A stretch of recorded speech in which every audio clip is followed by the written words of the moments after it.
Ça faisait un bon moment, depuis septembre 2021 en fait,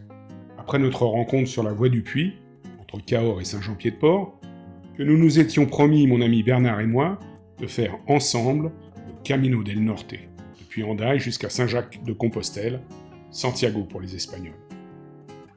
C'est un petit périple de 840 km, à en croire les chiffres officiels, qui nous attendait, sans compter les tours et les détours et autres variantes,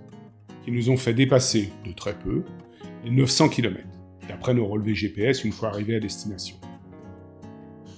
D'abord, pour ceux qui se demandent pourquoi avoir choisi le Camino del Norte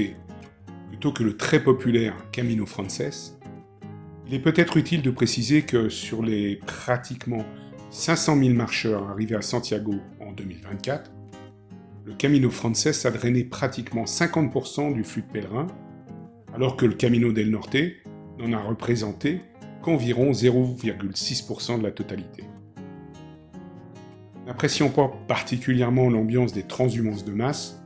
c'est donc naturellement vers le Camino del Norte que mon choix s'est porté, même si celui-ci a la réputation, tout à fait justifiée, d'être physiquement plus exigeant que le Camino Frances.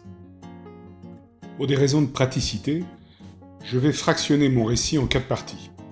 collant simplement ainsi aux 4 régions espagnoles traversées.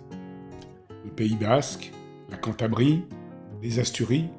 et enfin la Galice, avec bien sûr Santiago, connu par les Français comme Saint-Jacques-de-Compostelle. Je tenterai une petite conclusion de cette expérience, en espérant vous avoir donné envie de prendre vous-même votre bâton de pèlerin sur le Camino del Norte. Allez, assez de parlotte, place aux images.